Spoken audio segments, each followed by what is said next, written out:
¿Qué tal? ¿Cómo les va, estimados oyentes, seguidores del canal? El video de hoy va a estar centrado en el análisis, comentario de uno de los más importantes, a mi juicio, relatos de Borges, que se denomina La muerte y la brújula, que es, digamos, el policial borgiano por excelencia. Apareció por primera vez en la revista Sur en mayo de 1942 y luego ingresó en la antología de ficciones, ¿sí? El cuento está dedicado a Mandy Molina Bedia, una amiga de la familia, y por otro lado tiene un título muy elocuente, La muerte y la brújula, donde vamos a ver que en efecto se trata de una serie de muertes, vamos yendo al título, y de la brújula como, bueno, en primer lugar uno de los amores de Borges. Sabemos que él amaba las brújulas, ¿no? Como los relojes de arena y otro tipo de dispositivos, de artefactos, y la brújula en el sentido de que vamos a ver que se figura en una serie de crímenes que son 4, la figura romboidal, ¿sí? Típica de una brújula que señala siempre, naturalmente la brújula señala el norte. Bueno, en relación con el argumento, vamos a ver muy brevemente el argumento. Tenemos 4 crímenes, hay una serie de 4 actos delictivos, en realidad son 3 crímenes y un falso secuestro, ¿sí? Que se producen el día 3, ¿no? El 3 de diciembre, el 3 de enero, el 3 de febrero, el 3 de marzo, ¿sí? A lo largo de 4 meses se producen exactamente el mismo día 4 crímenes que suscitan el interés, en primer lugar, del detective Treviranus, que es un detective tradicional, ¿sí? Y por otro lado de otro detective que forma parte de la investigación, pero que tiene otra manera de enfocar la investigación y que se llama Lönnrot. Pues tenemos entonces a Treviranus y a Lönnrot frente a una serie de 4 crímenes que por otro lado se van produciendo, ¿sí? De una manera, digamos así, prospectiva.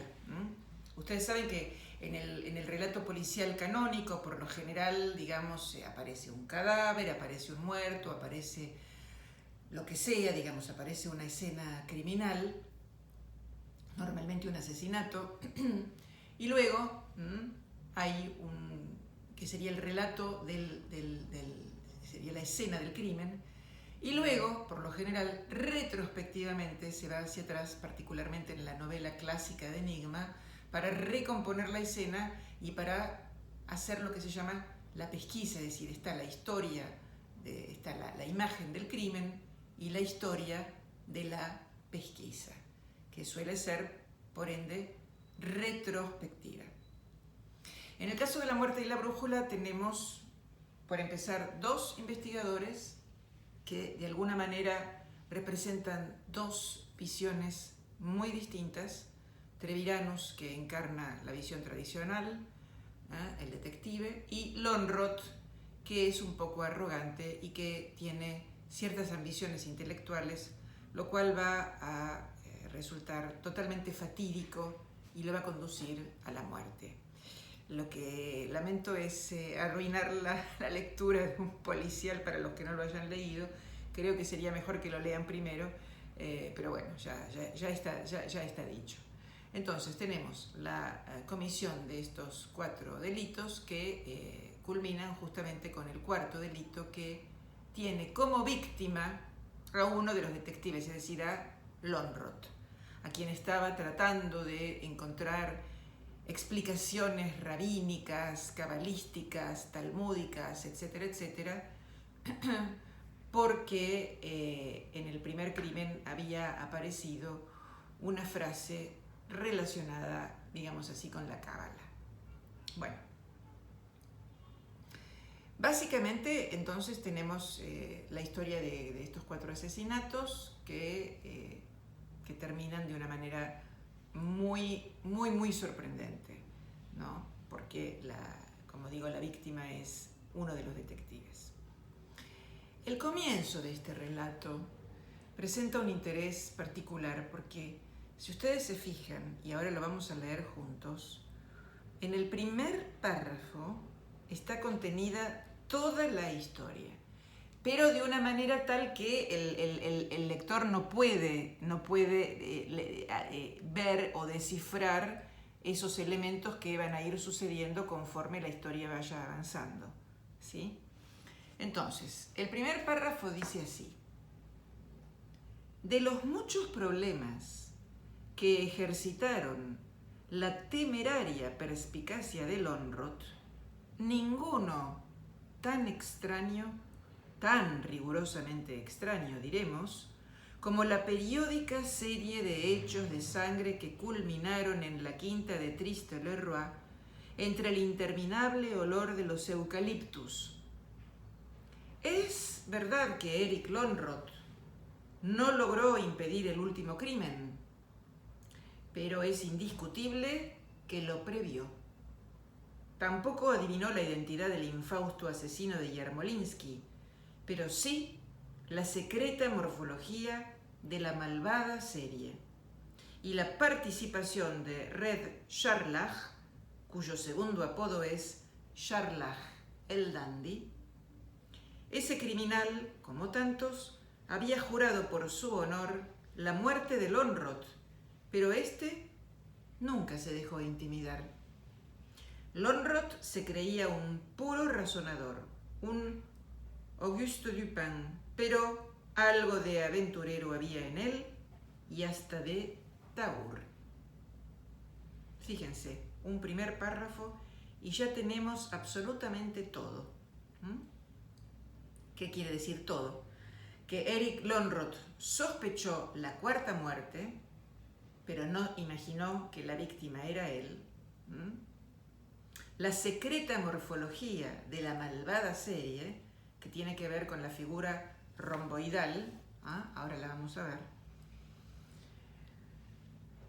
Sabemos por otro lado que Scharlach, el gran rival, el enemigo de Lönnrot, le había jurado por su honor la muerte de Lönnrot. Está ya todo dicho. Pero que éste nunca se dejó intimidar.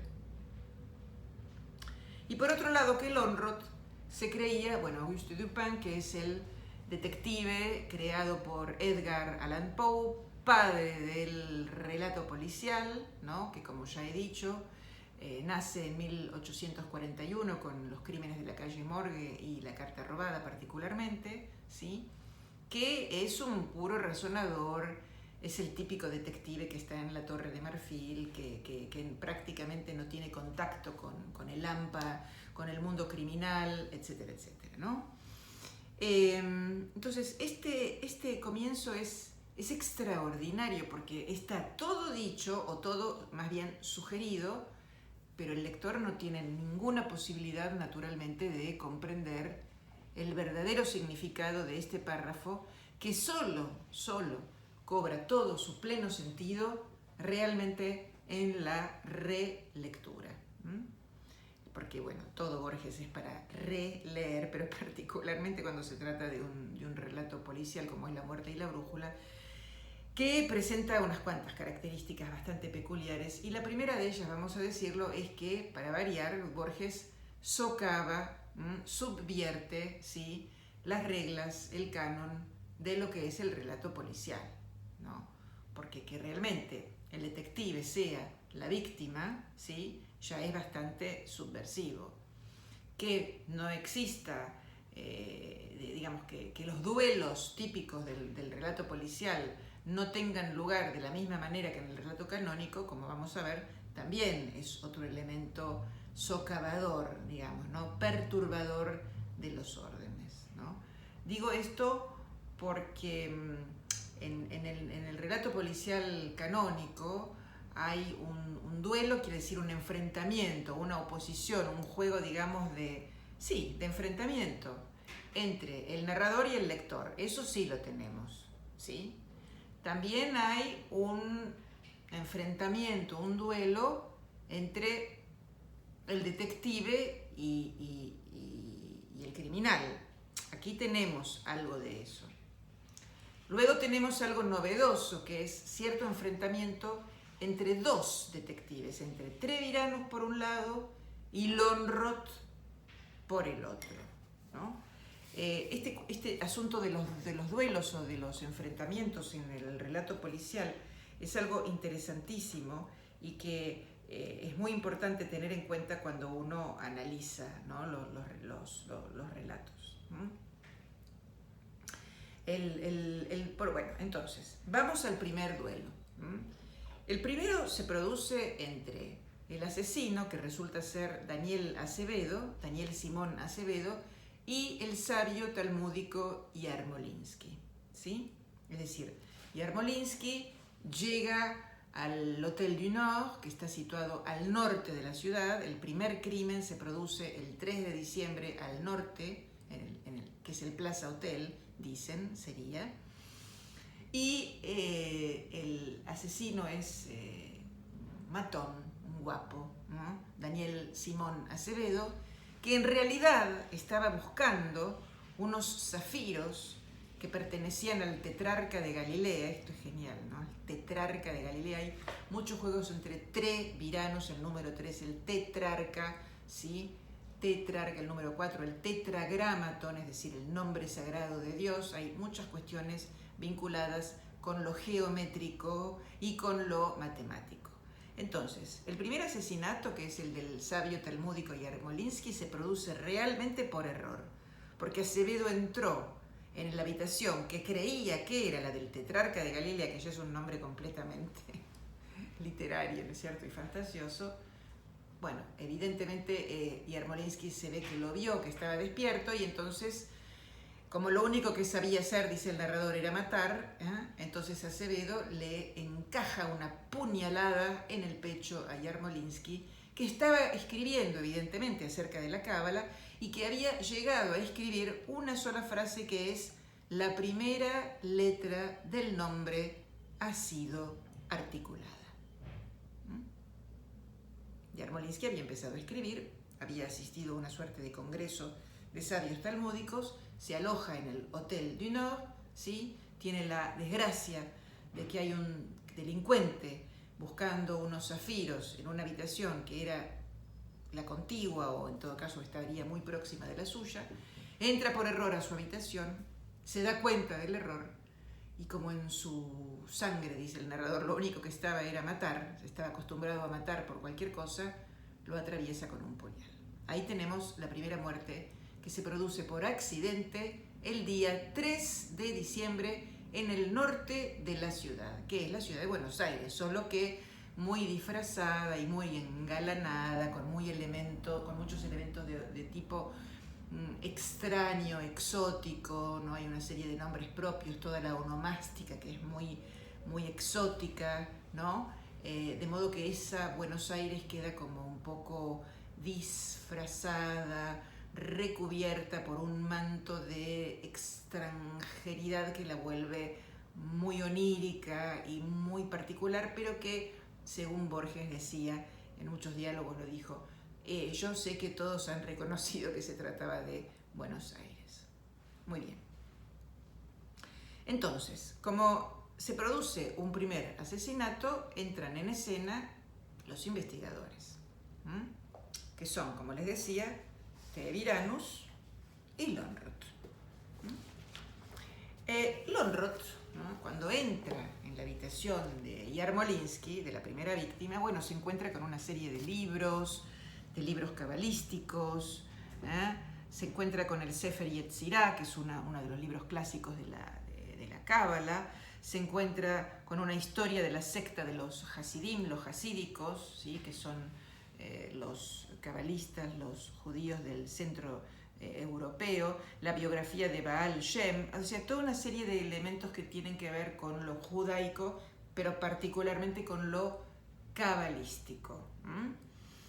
Entonces, inmediatamente la mente de Lönnrot rumbea para el lado de algo que tiene que ver con lo cabalístico, algo para descifrar, porque él se creía un Auguste Dupin, ¿no es cierto? Entonces cree que tiene que descifrar.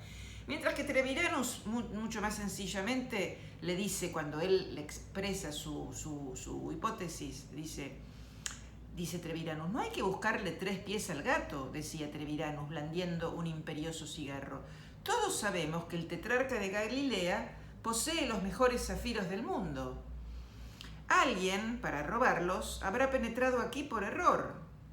Y Yarmolinsky se ha levantado, el ladrón ha tenido que matarlo. ¿Qué le parece? O sea, totalmente acertado, ¿no? Y Lönnrot le responde, posible, pero no interesante, respondió Lönnrot. Usted replicará que la realidad no tiene la menor obligación de ser interesante. Yo le replicaré que la realidad puede prescindir de esa obligación, pero no las hipótesis. En la que usted ha improvisado, interviene copiosamente el azar. He aquí un rabino muerto. Yo preferiría una explicación puramente rabínica, no los imaginarios percances de un imaginario ladrón.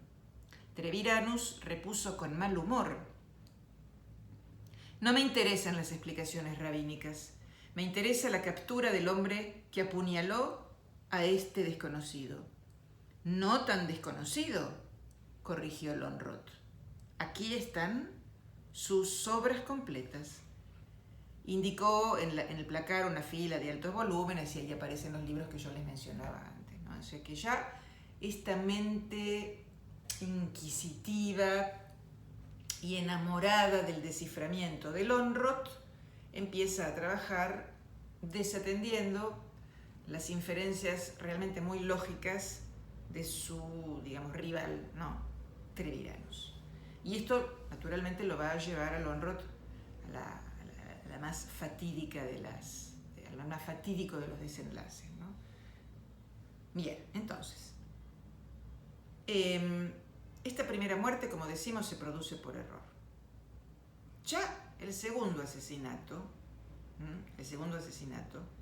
que se produce al oeste de la ciudad, al lado de una pinturería, tiene como víctima a Daniel Acevedo. Uno de los nuestros lo mató, dice el narrador. Uno de los nuestros, ¿sí? ¿Por qué? Y bueno, porque había cometido un error muy grave Daniel Acevedo. No tenía que asesinar a Yarmolinsky. Entonces, la banda, digamos, liderada por Scharlach, que es el verdadero cerebro de este laberinto fatídico de la serie de crímenes, decide que a Daniel Simón Acevedo hay que eliminarlo. Dicho sea entre paréntesis, apellido materno de Borges. Esto lo encontramos en muchos lugares, ¿no? Apellido de la familia, como Tálora, que también era un primo de la madre, era un pariente, ¿no? Le encanta poner apellidos de la familia a Borges. Yo aquí hice un dibujo donde se puede ver al norte, el Plaza Hotel, víctima Yarmolinsky, crimen número 1. Al oeste, Daniel Acevedo, crimen número 2. Al este, crimen número 3, o mejor dicho, simulacro de un secuestro, donde el secuestrado sería el propio Scharlach, y la cuarta, que sucede al sur, en el Hotel Triste-Leroy, en Adrogué, donde la víctima va a ser nada menos que Lönnrot. Dicho sea entre paréntesis, onomásticamente es un cuento riquísimo donde aparece Red, Scharlach, Rot, todas raíces sétimos que tienen que ver con el color rojo de la sangre.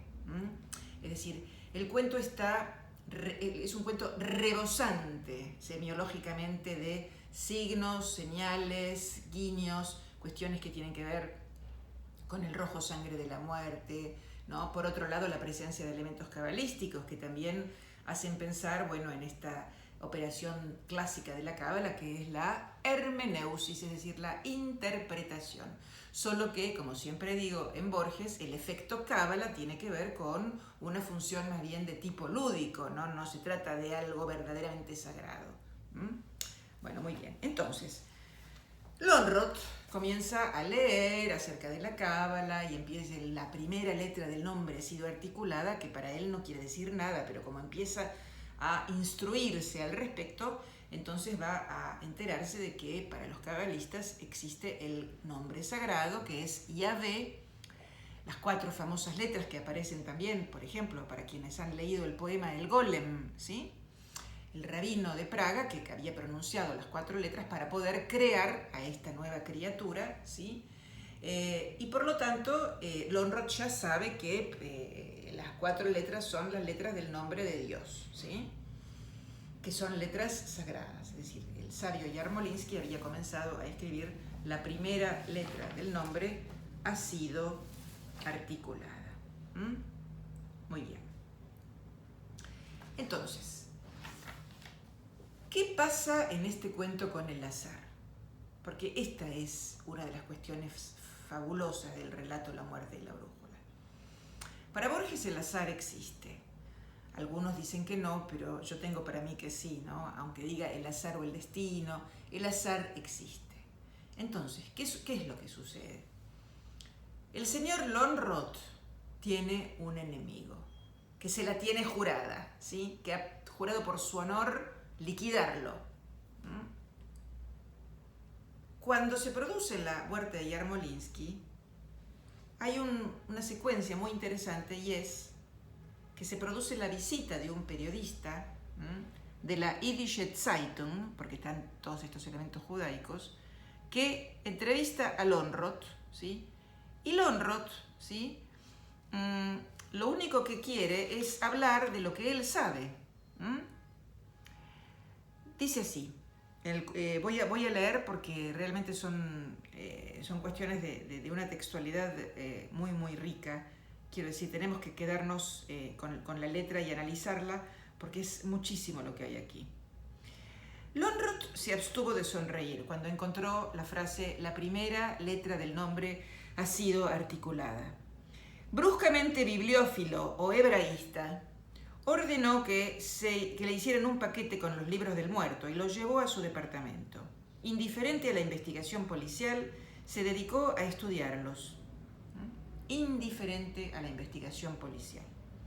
Un libro en octavo mayor le reveló las enseñanzas de Israel Baal Shem Tov, fundador de la secta de los piadosos. Otro, las virtudes y terrores del tetragramaton, del que acabo de hablar, que es el inefable nombre de Dios. Otro, la tesis de que Dios tiene un nombre secreto, en el cual está compendiado, como en la esfera de cristal, que los persas atribuyen a Alejandro de Macedonia, el Aleph.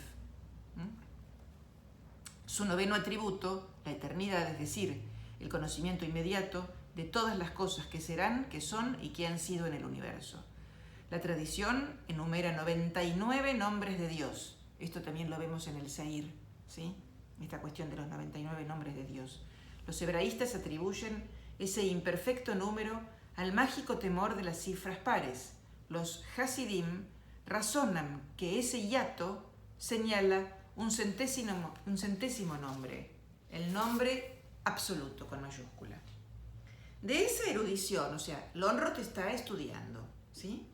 De esa erudición lo distrajo a los pocos días la aparición del redactor de la Yiddische Zeitung, de la prensa judía. Este quería hablar del asesinato.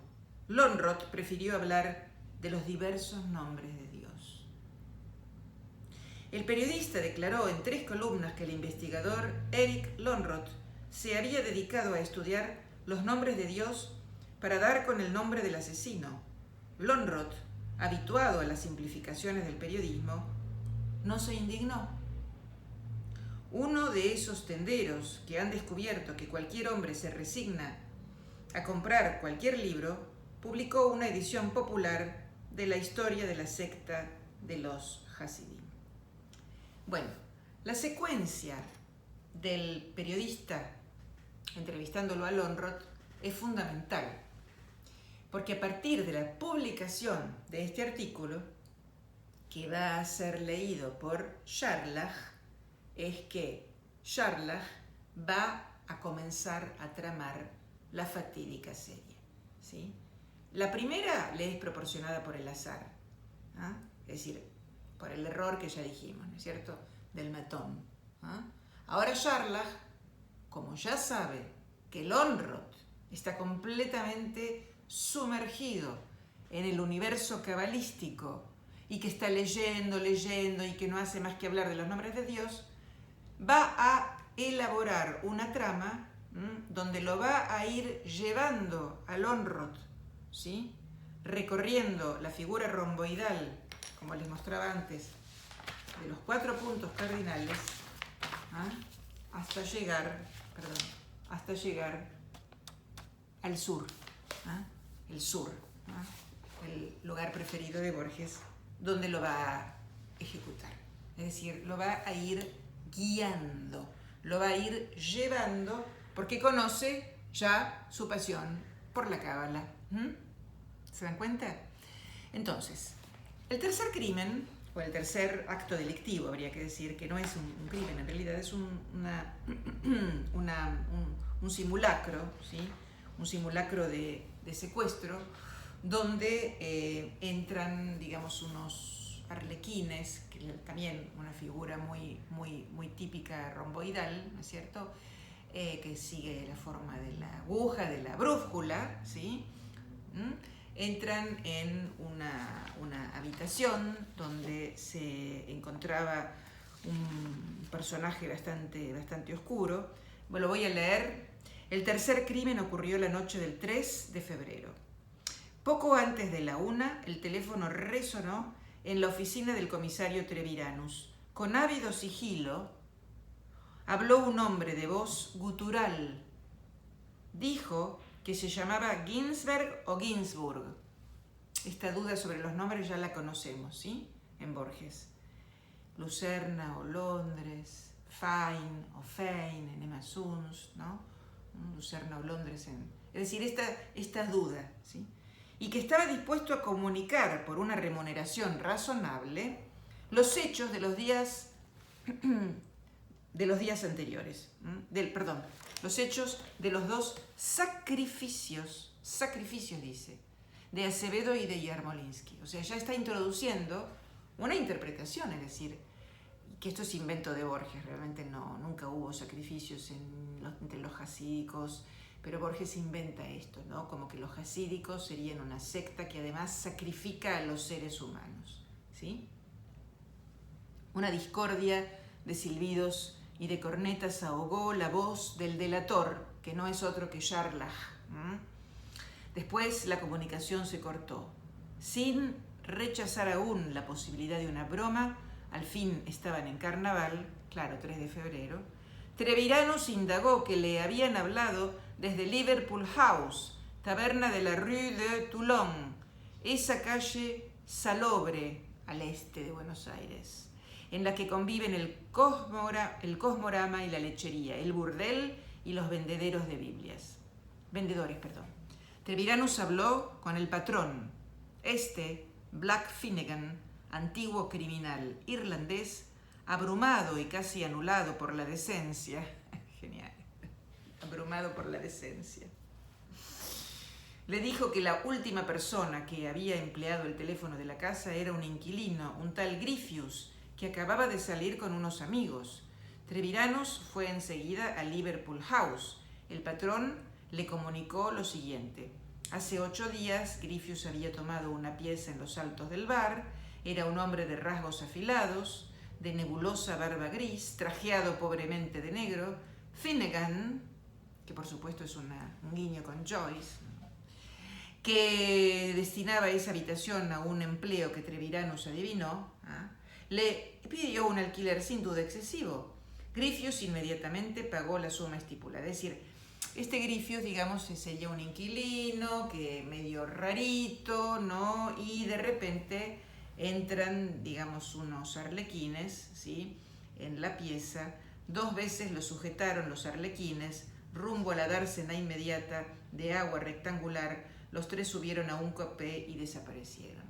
Y así como cuando se produce el asesinato de Daniel Acevedo, ¿sí?, matado por uno de los nuestros, aparece en la pared de la pinturería la leyenda: la segunda letra del nombre ha sido articulada. Cuando se produce el simulado secuestro del falso Gryphius, que es Scharlach, aparecerá en la leyenda: la tercera letra del nombre ha sido articulada. Con lo cual, bueno, Scharlach está haciéndole pensar a Lönnrot que se trata de toda una cuestión de sacrificios humanos, de crímenes que tienen que ver con cuestiones sagradas. Y esto es por ahí se va, digamos, el pensamiento de Lönnrot, cuando Treviranus, en cambio, no le da ninguna importancia a todo este tipo de falsas deducciones, ¿no? Incluso Treviranus llega a decir: en la torcida Rue de Toulon, cuando pisaban las serpentinas muertas del alba, Treviranus dijo: ¿y si la historia de esta noche fuera un simulacro? Segundo acierto de Treviranus. Y por segunda vez, Lönnrot lo desestima, lo desprecia, le parece que es un tonto. Eric Lönnrot sonrió y le leyó con toda gravedad un pasaje que estaba subrayado de la disertación 33ª del Philologus, bueno, etcétera, etcétera, bueno, y está metido con los asuntos cabalísticos y demás. Muy bien. Entonces ya tenemos 3, digamos, elementos, o sea, tres elementos criminales, 3 crímenes, 2 crímenes y un asesinato, ¿no? Entonces, la noche del 1 de marzo, así, diciembre, enero, febrero, 1 de marzo, o sea, faltando 2 días para el día 3, ¿sí?, le llega a Treviranus un sobre, que cuando lo abre, dice, lo abrió.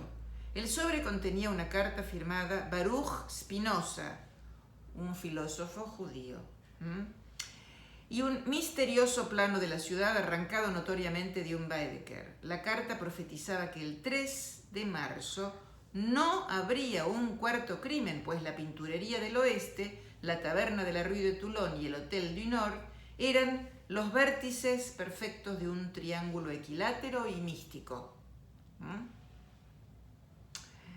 El plano demostraba en tinta roja la regularidad de ese triángulo. Treviranus leyó con resignación ese argumento moregeométrico y mandó la carta y el plano a casa de Lönnrot, indiscutible merecedor de tales locuras. Claro, porque el destinatario, sin duda, es Lönnrot, no es Treviranus. Eric Lönnrot las estudió. Los 3 lugares, en efecto, eran equidistantes. Simetría en el tiempo, 3 de diciembre, 3 de enero, 3 de febrero. Simetría en el espacio, también. Sintió de pronto que estaba por descifrar el misterio. Un compás y una brújula completaron esa brusca intuición. Sonrió.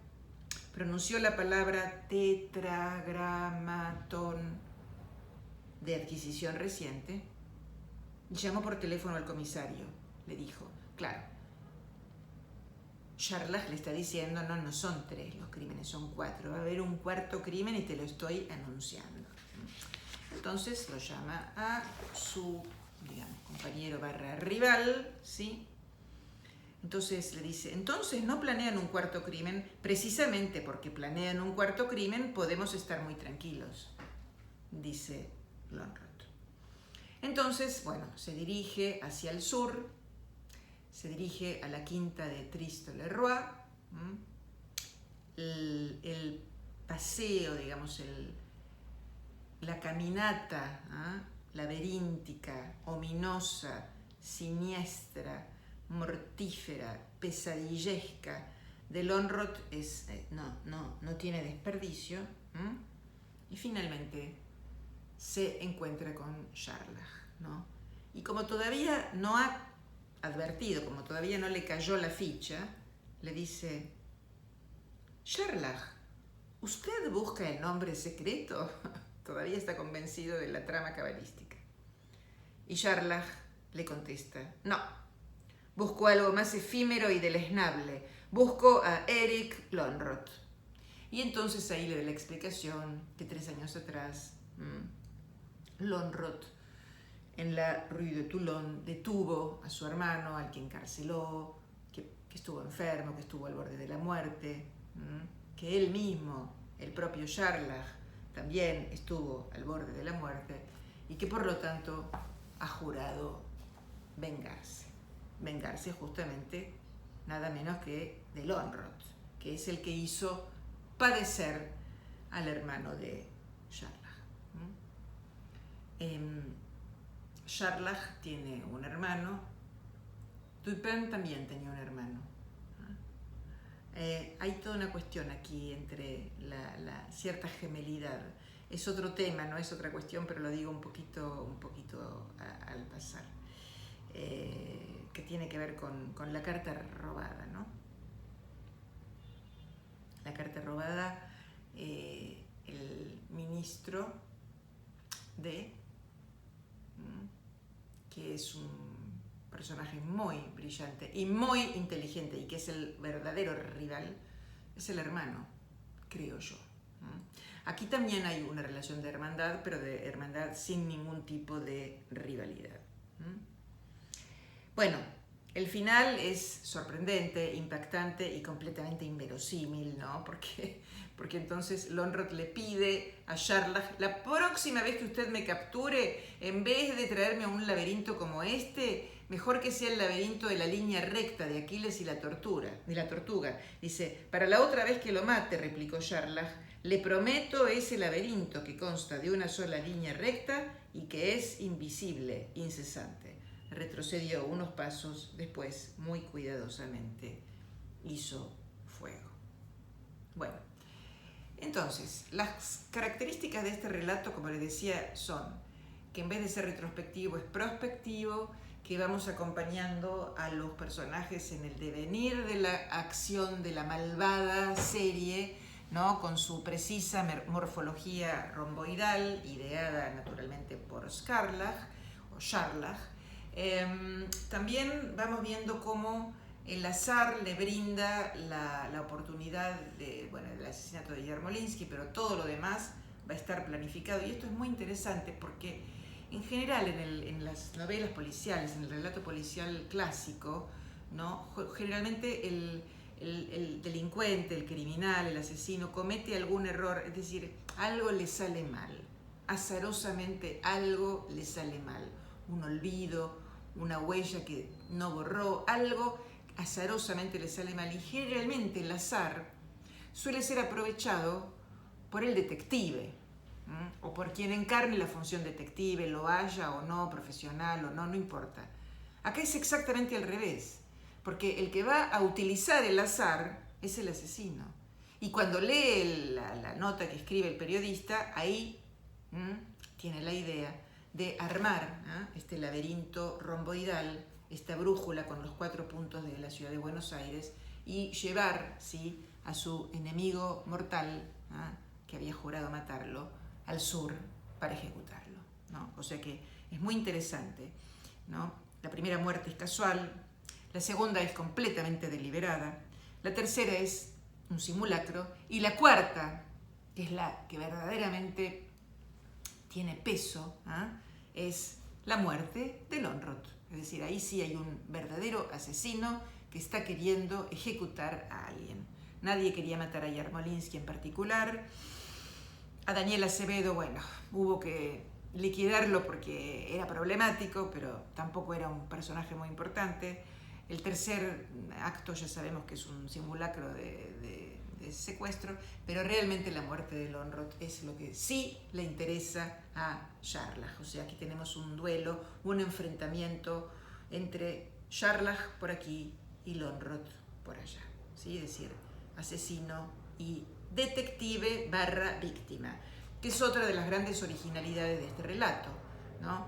El que la víctima sea nada menos que el detective, y el detective que además el lector tiende a pensar que es el más inteligente, porque además el relato está armado de modo que a Treviranus lo miramos con un poquito de desdén, ¿no? Como, uy, qué tonto, se le ocurren cositas un poco obvias, pero en realidad no, en realidad Lonrot, pero no, es exactamente al revés. Lonrot ha caído en una terrible celada, en una trampa mortal, y Treviranus siempre tuvo razón, ¿sí? Siempre. Es decir, no hay lamentablemente para Lonrot ninguna, no tiene razón. Lonrot está completamente descaminado, ¿no? en este relato.